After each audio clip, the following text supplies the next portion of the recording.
자, 111조 열반.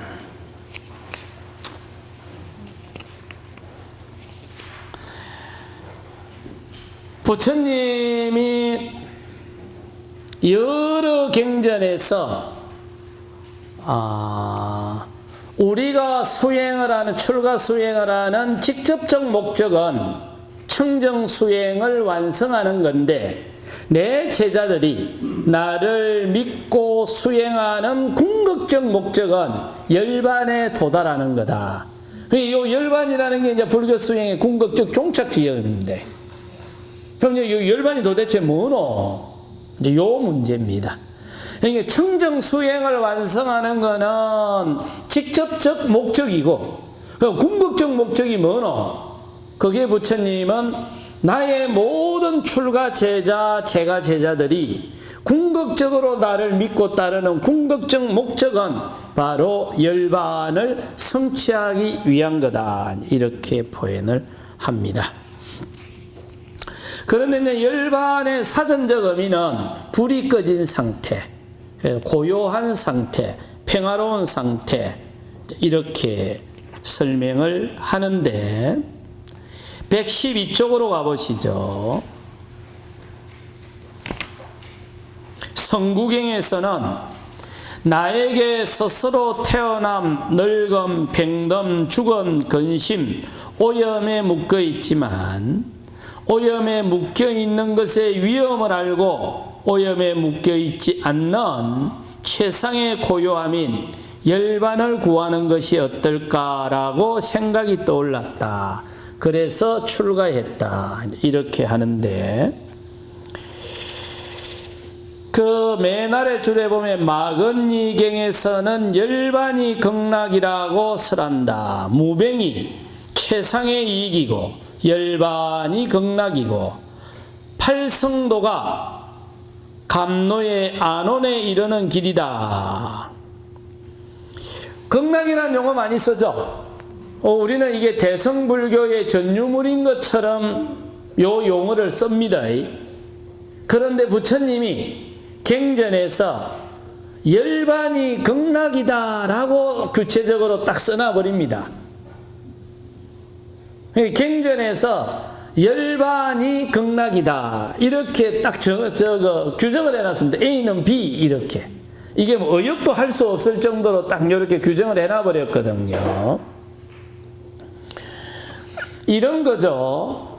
우리가 정토 삼부경을 통해서, 아미타경 같은 걸 통해서 죽고 난 다음에 가는 세계, 그래서 아미타 부처님이 법문을 하고 수행을 지도해 주는 곳이 서방정토 극락세계. 이러다 보니까 이제 이 극락이라고 하면 사후에 가는 곳 이렇게 되어 있는데, 부처님은 열반이 극락입니다. 이렇게 딱 규정을 해놨습니다. 그러고는 그 뒤에 보면은 팔지도, 요게 이제 팔정도입니다. 팔정도를 가지고 거기에 이를 수 있다. 이래놨거든요. 요건 지금 직역을 해서 조금 어색한데, 빨리어는 문법이 완성된 형태가 아닙니다. 조금 의역을 많이 해야 뜻이 통합니다. 그래서 지금 여기서는 거의 그냥 직역을 해서 이렇게 되는데, 이게 좀 의역이 좀 들어가야 되는 부분이 있습니다. 그래서 빨리어는 문법이 완벽하지가 않다 이렇게 보시면 됩니다. 산스크리트는 문법이 아주 완벽하고요, 빨리어는 문법이 좀 허접합니다. 열반경에서는 다음과 같이 설한다. 보시여, 비상비비상처를 뛰어넘어 상수멸에 든다. 이게 이제 도에 든다는 말입니다. 경에서는 도에 들었다는 용어가 안 나옵니다. 상수멸에 들었다 이렇게 나옵니다. 해로 보아서 그것의 모든 아사바가 부서진다. 그런 이유로 열반은 즐거움으로 자각된다. 그러니까 열반이 극락이고 열반이 행복함이야. 이렇게 이제 계속 열반은 즐거움, 행복함 이렇게 합니다.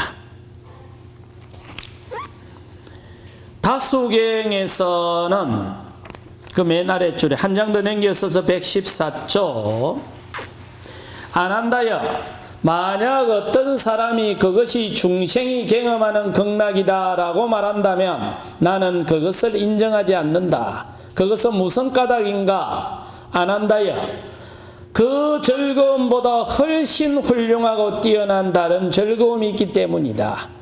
어떠한 것이 그 즐거움보다 훨씬 더 훌륭하고 뛰어난 다른 즐거움입니까? 안한다여 세상에서 비구가 비상비비상처를 완전히 뛰어넘어 상수매를 성취한다. 안한다여 이것이 그 즐거움보다 훨씬 훌륭하고 뛰어나고 다른 즐거움이다. 그러니까 세속에서 즐겁다고 생각하는 것보다 수행을 해서 도에 들어가서 느끼는 즐거움, 그 즐거움이 월등히 뛰어난 즐거움이다. 이래 놨거든요. 그 즐거움이 열반의 즐거움이라는 거예요. 그러니까 그걸 경험을 해보면 세속에서 경험하는 것보다 월등히 뛰어나다 이렇게 하시는데 모르겠습니다. 한번 가보이소. 담배 태우시는 분이야 뭐 담배 태우는 게 최고의 극락이라 하겠지. 그런데 담배를 끊어보신 분들한테 물어보니까 담배를 끊고 나니까 인자 살만하다 하더만. 그러니까 소주 한 잔 잡숫고 즐거움을 추구할 수도 있고 소주를 끊어갖고 즐거움을 추구할 수도 있겠죠. 그러니까 부처님은 세속에서 접촉을 통해서 즐거움도 분명히 즐거움인데 그게 좀 질이 낮아. 그런데 당신이 수행을 해서 도에 한번 들어가 보세요. 그러면 진짜 맑은 즐거움을 경험하게 될 겁니다. 이 이야기를 계속 하고 있습니다. 이게 이제 경전에서 이렇게 표현을 계속 하고 있습니다.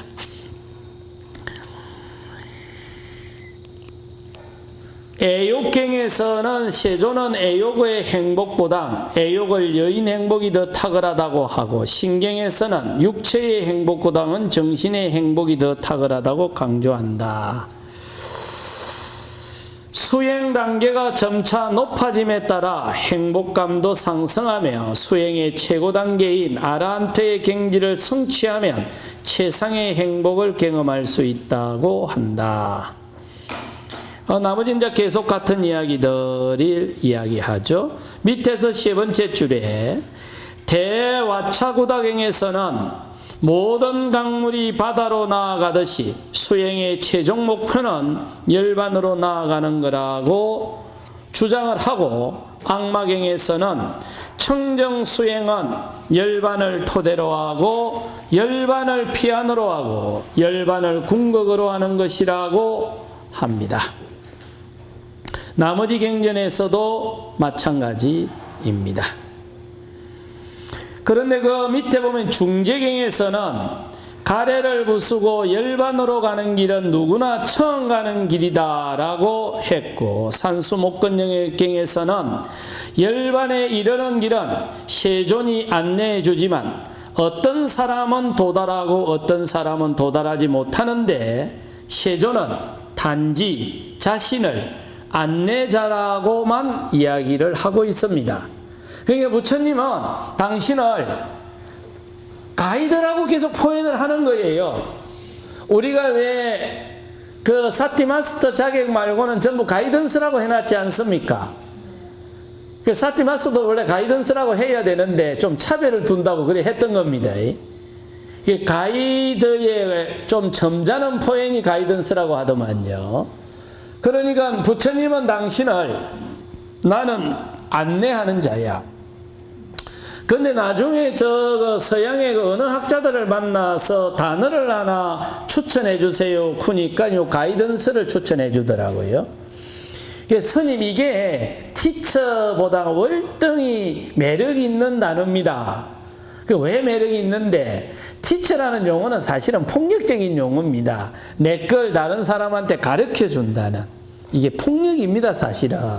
그러면 안내는 이게 가치 중립적인 용어입니다. 네, 경험이라고 하는 것은 내가 경험한 걸 다른 사람이, 먼저 경험한 사람이 나중에 경험할 사람에게 자기가 경험했던 걸 안내만 해주는 거예요. 그리고 나서 자기 그릇만큼 받아가는 거지. 저거 여행 가면 그 가이드가 세세하게 막 설명을 해주기도 하지만 더보다 낫비도마. 나머지는 그냥 각자 알아서 하라 카도마. 근데 막 하수들은 가갖고 설명하고 싶죠? 고수들은 그냥 갖다 놓는 겁니다. 그런 특히 사티 마스터들이 다른 사람한테 수행 지도할 적에 내 제발 부탁인데 말 맞이하지 마이세. 객 떨어집니다. 그 절대 말 많이 하지 마시고 딱 기술만 전해주고 끝. 말을 많이 한다는 거는 딱 두 가지입니다. 상대가 못 알아들을까 싶어서 말을 하는 거거든요. 이게 다르게 이야기하면 깔보는 겁니다. 이 깔본다 이런 표현 써야 되나? 낮추어 보는 겁니다. 두 번째로는 자꾸 가르치려고 하니까 말이 많이 나오는 거예요. 수행은 그게 아닙니다. 그냥 기술을 가르쳐 주세요. 그러면 그냥 기술만 딱 가르쳐 주고 끝내는 거예요. 그리고 상대가 질문을 하면 그때서 설명해 주시고. 지금 우리 사티 마스터들이 간간히 이렇게 하는 거 보면 말이 많아. 안 됩니다. 객 떨어집니다. 말로 갖고 해결되는 거 아닙니다. 그래서 꼭 기술만 전해드리고 질문을 하세요. 질문하라고. 그래서 질문이 있으면 궁금해하는 걸 조금 더 설명해주고 그게 제일 좋습니다. 근데 요 안내라는 말, 가이드라는 말, 부처님이 끊임없이 나는 안내자야라는 표현을 많이 썼거든요. 내가 먼저 경험했고 내가 먼저 경험한 것을 다른 사람이 경험하고자 하면 그 경험한 것을 가르쳐만 줄 뿐입니다. 그게 참 매력적인 용어입니다. 자, 이게 이제 열반이고, 이렇게 봤던 거죠.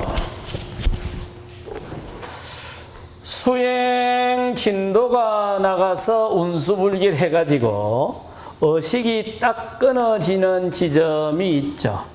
그리고 또 의식이 돌아오는 지점이 있죠. 요 지점은 잠을 자는 것 같습니다. 숙면 상태에 빠진 것처럼 보이는데 사띠가 분명하게 깨어갖고 있습니다.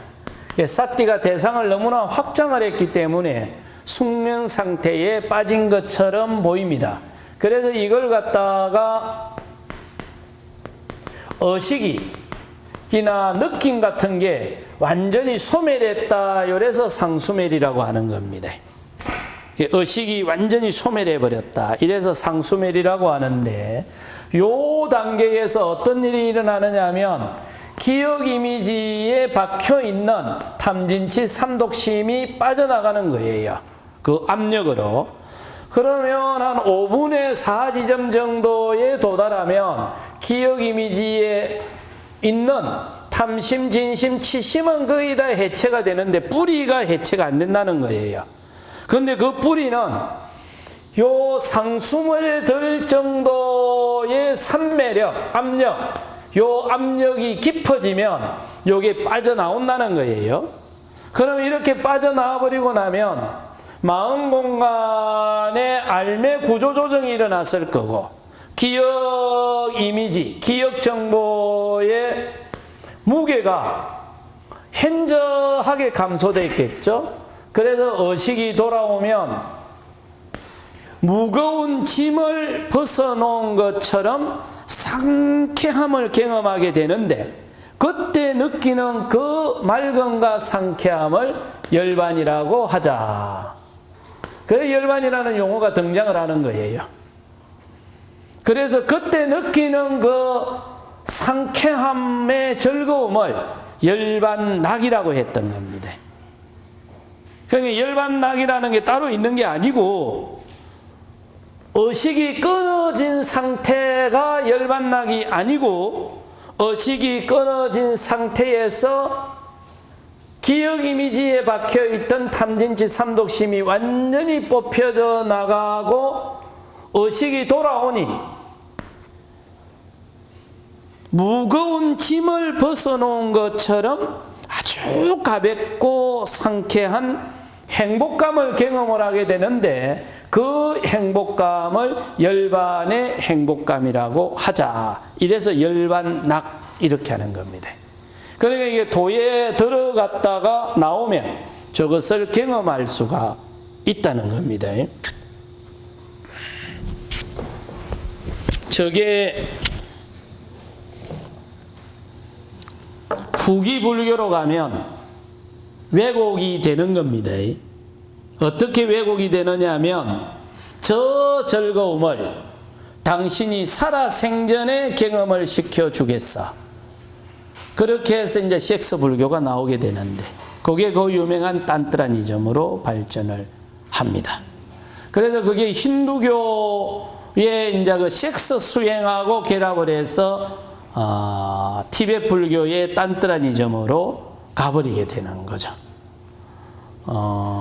그걸 현대에 와가지고 다시 되살렸던 사람이 라즈니시였습니다. 그래서 그거는 뭐 여기서 논할 건 아니고, 요 열반의 즐거움, 저게 이제 왜곡된 형태로 옮겨갔을 때, 어떻게 옮겨갔는가 하는 것은 티베트 불교사를 보면 확연하게 드러납니다. 그래서 혹시 여러분들이 이제 티베트 불상을 혹시 집에 모시고 있거나 아니면 성지순례를 가서 티베트 불상을 보게 되면 요 눈꼬리 같은 게 거의 섹스 어필을 하고 있습니다. 그리고 그 불상 자체가 그냥 철철 흘러 넘칩니다. 붓다가야 대탑에 가면은 불상이 그게 거의 그 얼굴이 안 맑아요. 그게 왜 그렇게 됐느냐 하면 원래 그 상은 맑아요.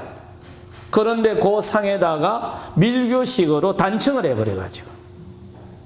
그리고 그 탑 주변에 보면은 요 탑을 뺑 둘러가면서 불상이 있더라 아닙니까?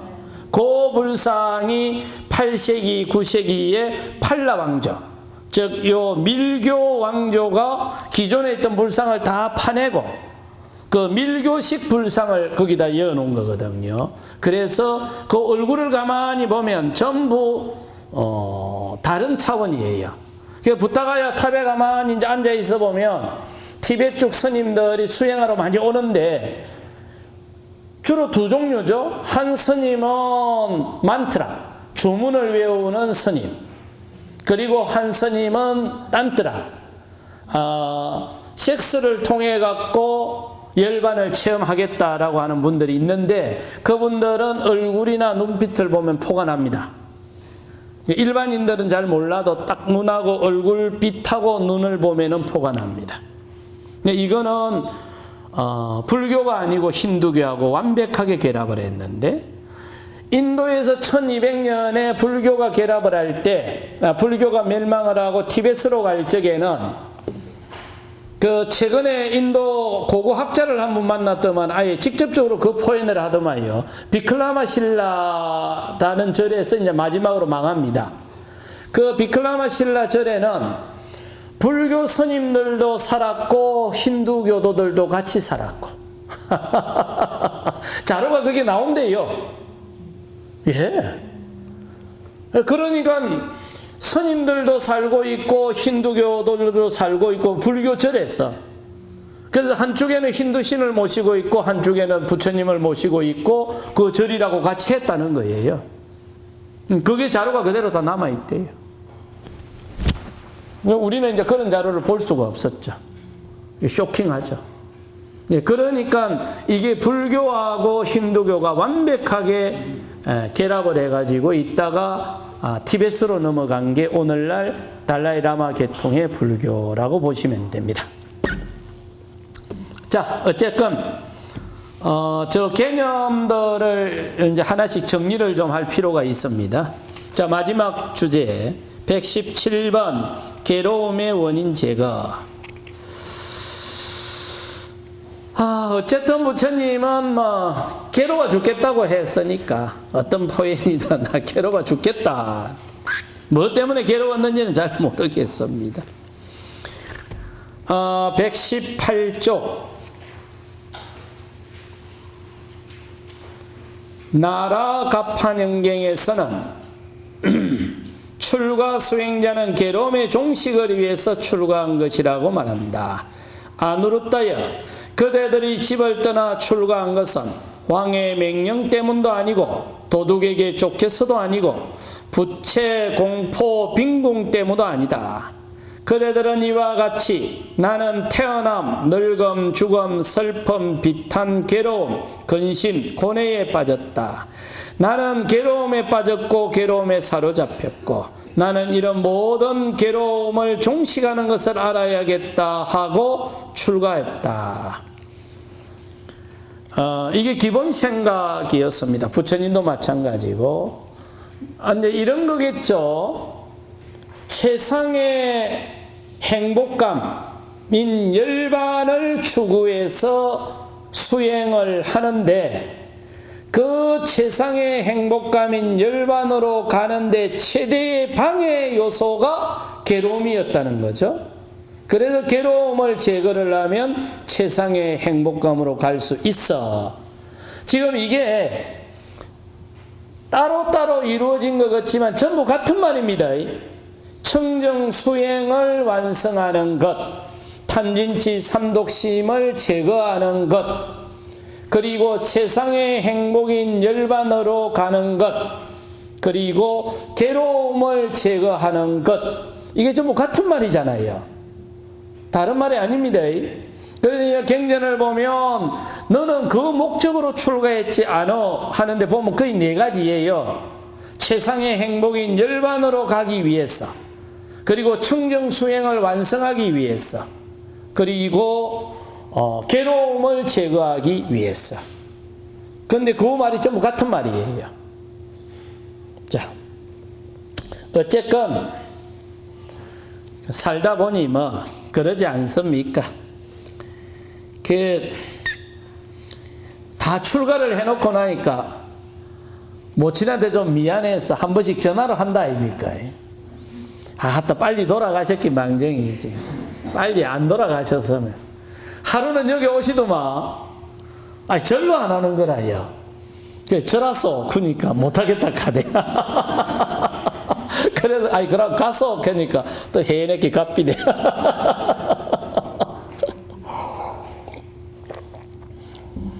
작은 아버지는 오셨더만은 작은 아버지 절로 하셔야 됩니다. 그러니까 그래야 됩니까? 그거 또 절로 하시더라고. 그럼 모친 안 한다는 거예요. 그래 이제 한번 쫓겨가고. 그러더만은 좀 이따 또 오시더만 스님은 불사를 하면 안 된다는 거예요. 그러니까 큰행님이 불사를 하는데 돈이 딸리면 이 절을 팔아가지고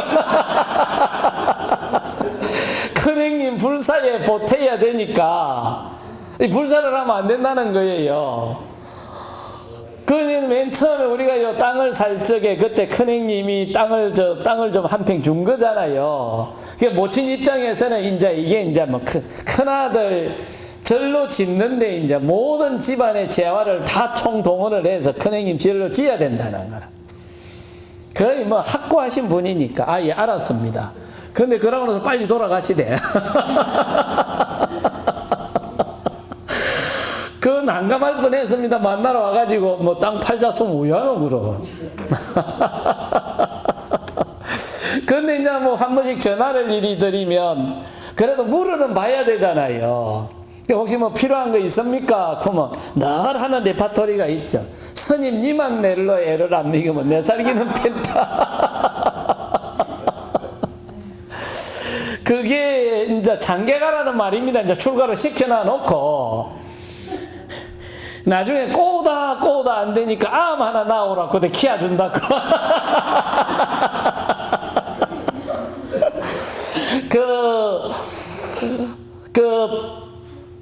외갓집이 좀 여유가 있었는데 딸만 4명이었어요. 그러니까 외할아버지가 재산을 다 흩어버리고 돌아가셨거든요. 그러니까 우리 모친은 어쨌든 아들에 대한 욕심은 환상적이었습니다. 그러니까 시집을 와가지고 아들을 5을 낳았는데 제 할아버지가 3대 독자예요. 그리고 제 아버지가 3대 독자 맞이거든요. 그런데 그 위에 형님을 외갓집에 보내갖고 초등학교 때 듣고 온 거거든요. 그게 옛날 어른들이 가능한 일입니까? 그러니까 장손을, 그것도 3대 4대 독자로 내려온 장손. 그런 며느리 봐놓으면 참 시어머니 고생했겠어네. 지금 할머니 생각. 그러니까 이제 저 친가에 있으면 고생한다고 외갓집에 보내갖고 8살에 이제 집으로 데리가 오고 막 그렇게 했는데, 그러다 보니까 이제 요 자손에 대한 욕심이 만만치 않았습니다. 그러니까 그냥 내 새끼는 내가 책임진다. 집에 먹을 게 없으면 무조건 팔아가지고는 다 그냥 뭘 해미기도 다 해미겨 버리더만요. 그러면 이제 제 생각은 모친이 그렇게 아들로 키워놓으면 아들이 돈을 벌어올 때가 되는데 이제 돈을 벌어올 때 전부 출가해야 그 계산이 내 아무리 봐도 잘못된 것 같아. 그런 것 같습니다. 근데 어쨌든 아마 여러분도 지금 마찬가지일 거예요. 젊은이들은 즐거움이 부족해서 행복하지 못하다고 생각할 수 있지만 연세가 조금만 들어보시고 세상을 조금만 살면 괴롭지만 않으면 누가 애만 안 먹이면 내 살기는 잘 살잖아요. 어떻게 하든 아무도 신경 쓸 일이 없죠. 그 부처님도 아마 그리 생각했던 것 같습니다. 자유와 행복으로 가는데 괴로움이 최대의 방해 요소야. 그러니 행복은 알아서 해. 근데 괴로움만 제거시키버리면 살기는 펜타. 이게 부처님의 기본 생각이었던 것 같습니다. 그러다 보니 이제 지나치게 괴로움의 제거가 강조되다 보니 불교는 마침 괴로움을 다루는 단체처럼 되어버렸지만 부처님이 궁극적으로 추구했던 것은 맑은 행복이었습니다.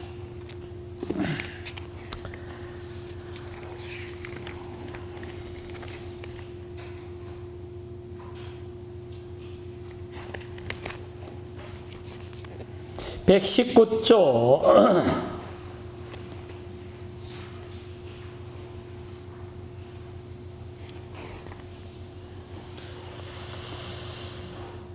120쪽 쭉 한번 읽어보시죠. 121쪽 밑에서 4번째 줄에 가면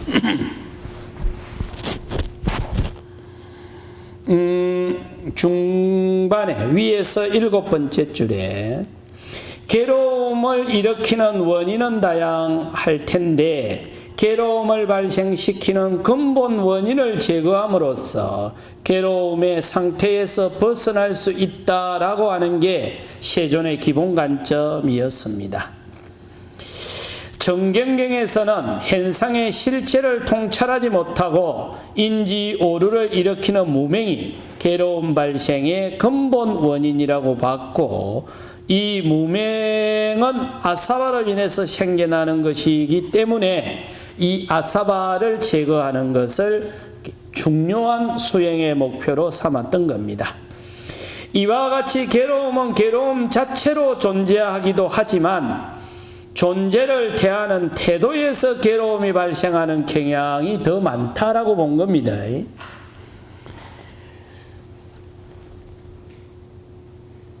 저 새끼 때문에 괴롭기도 하지만 저 새끼를 대하는 내 태도 때문에 괴롭기도 하더라고요. 아니, 우리 주변에 보면 애미기는 사람 있잖아요. 꼭 한 집안에 한두 명은 있더만. 없으면 심심하지. 그런데 그 보면은 둘이서 티격태격 싸우는데 보면은 둘이서 티격태격 싸우는데 다른 식구들은 또 옆에서 삐직삐직 웃는 사람들도 있잖아요. 그 술 차이 그렇더만. 그러면서 나중에 보면은 제 새끼가 나를 애리미기서 그런다 쿠는데 그 사람을 대하는 내 태도 때문에 문제가 꼬이는 경우도 너무나 많잖아요. 부처님이 아마 그랬던 것 같습니다. 괴로움 자체 때문에 괴롭기도 하지만 그 괴로움을 대하는 내 태도 때문에 괴로움이 증폭될 수도 있다. 그래서 본리경에서는 즐거움이 괴로움의 뿌리가 된다. 이거 참 부처님이 많이 이런 표현을 많이 하죠. 현상은 즐거움인데 그 즐거움 밑에 괴로움이 있는 줄을 볼 줄 알아야 된다. 이 나중에 법구경에 보면 그런 대목이 많이 나오거든요. 길을 가다가 황금이 떨어진 걸 보고 어떤 사람은 저 황금을 주워 갖고 어떻게 사업을 해서 성공을 하면 내가 행복해질 거야 라고 생각하는 사람도 있고, 어떤 사람은 저 황금을 주워 가가지고 요리조리 졸여서 쫄딱 망해가지고 어떻게 될 거야 라고 해서 황금에 손을 안 대는 사람도 있고, 그 존재를 바라보면서 존재의 긍정적인 측면을 보고 욕망을 일으키는 사람도 있고, 존재의 부정적인 측면을 보고 존재에 대한 애착을 끊어버리는 사람도 있고, 존재 자체가 그런 것을 갖고 있기도 하지만 그 존재에서 어느 측면을 바라보고 어떻게 태도를 취해갈 건가 하는 문제는 더 중요한 문제이겠죠. 부처님이 경전에서 이런 표현을 다양한 각도에서 하고 있습니다. 대파애경에서는 접촉 다음에 일어나는 느낌을 기뻐하고 환영하고 탐닉하면 활락이 생기고 거기에 집착하게 된다고 강조하고, 애생경에서는 사랑하는 사람으로부터 슬픔과 괴로움이 일어난다고 설합니다. 어쨌든 이 괴로움이 우리들의 삶의 질을 치명적으로 낮추는 요인이기 때문에 어떤 형태로든 괴로움을 다룰 수 있는 능력을 갖추는 게 필요하다. 그것이 수행이다. 그래서 이게 진짜 수행의 목적이 됩니다. 이렇게 해서 이제 3장 마치고요. 저녁에 이제 4장으로 들어가도록.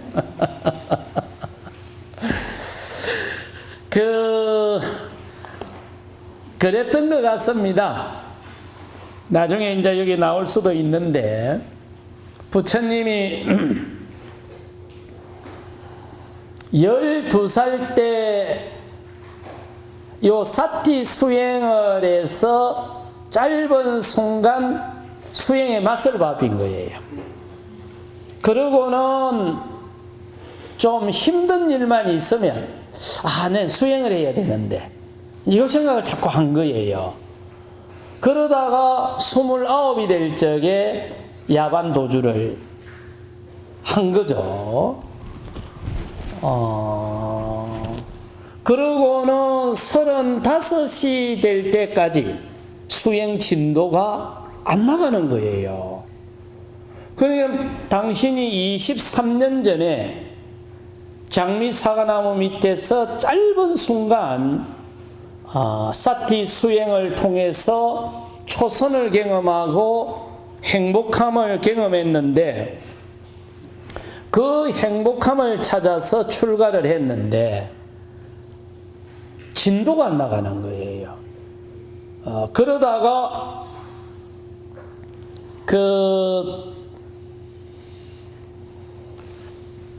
지금 법륜 스님이 활동하고 있는 그 수자타 아카데미 있는 거기가 시타림입니다.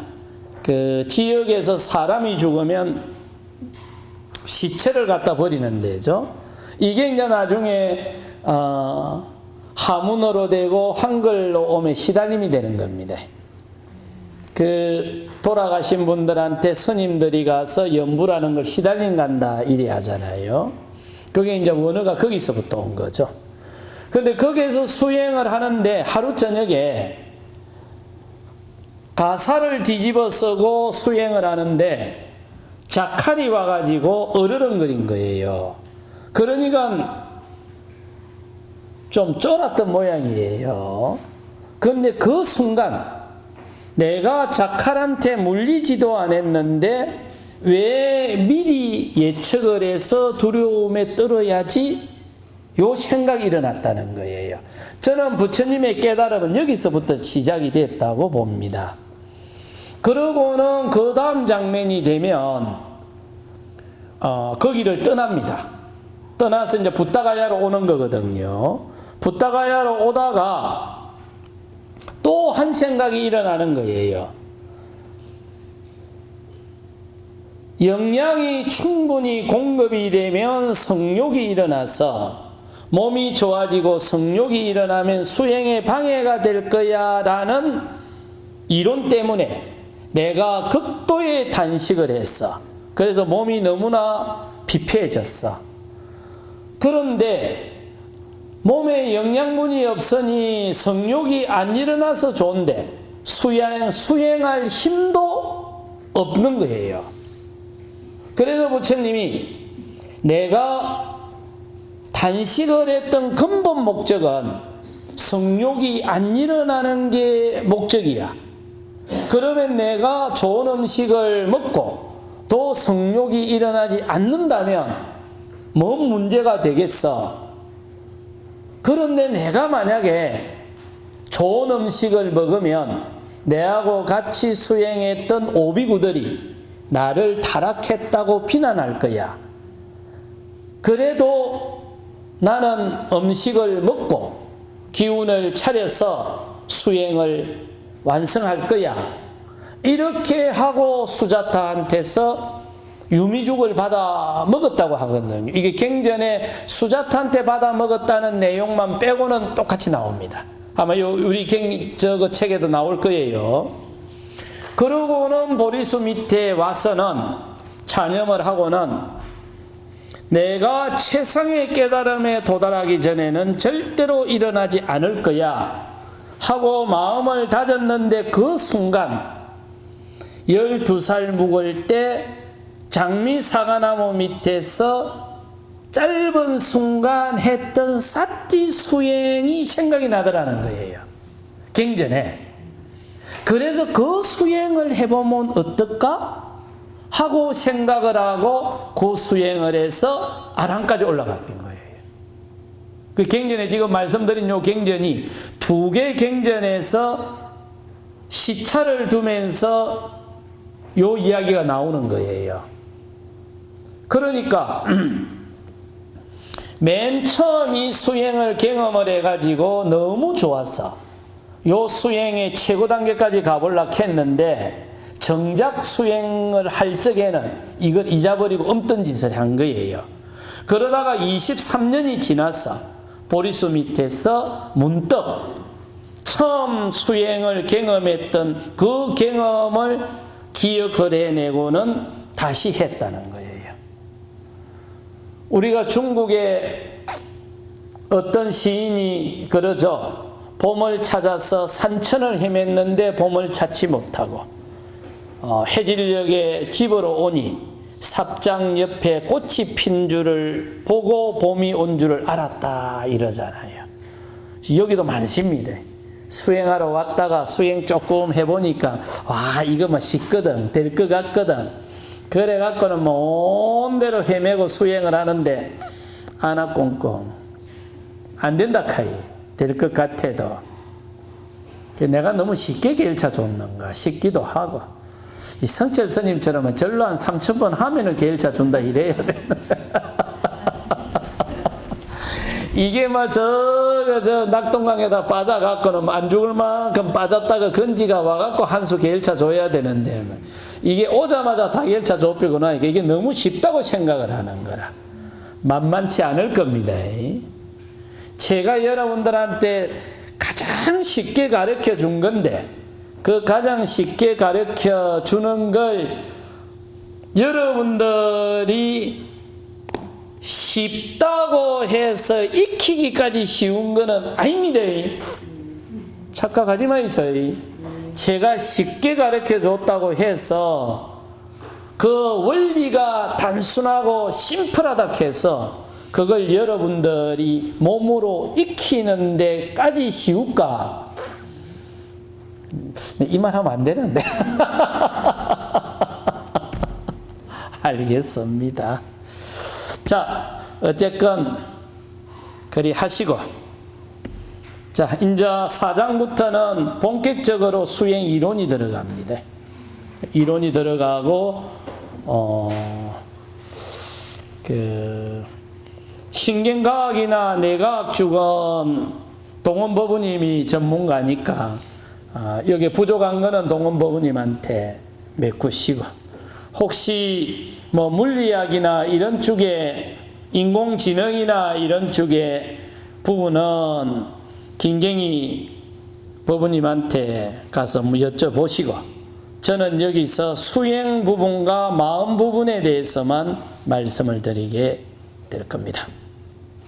자, 질문은 그때 받도록 하고 저녁부터는 이제 본격적으로 수행 이론을 보도록 하겠습니다.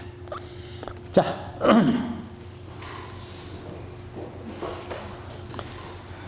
제가 공덕해야 바로 네 번째 파트너 수행 강도 마치도록 하겠습니다. 이 수메다 법원님이 죽비 쳐야 되는데 그걸 내가 없애피면 안 된다 이게.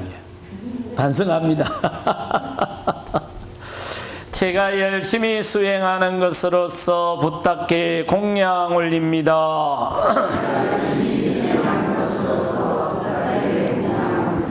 제가 열심히 수행하는 것으로서 담마의 공양 올립니다. 제가 열심히 수행하는 것으로서 상가의 공양 올립니다. 제가 열심히 수행하는 것으로서 모든 수행자들에게 공양 올립니다.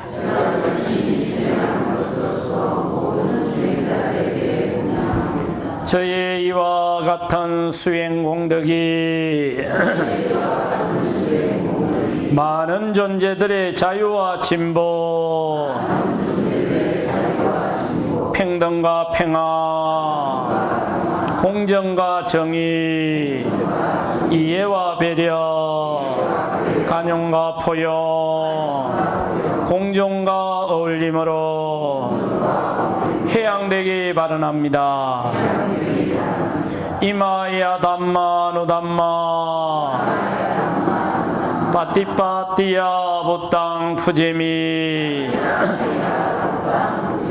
이마야 담마 누담마 빠띠빠띠야 담망 푸제미 이마야 담마 누담마 빠띠빠띠야 상강 푸제미 사두 사두 사두.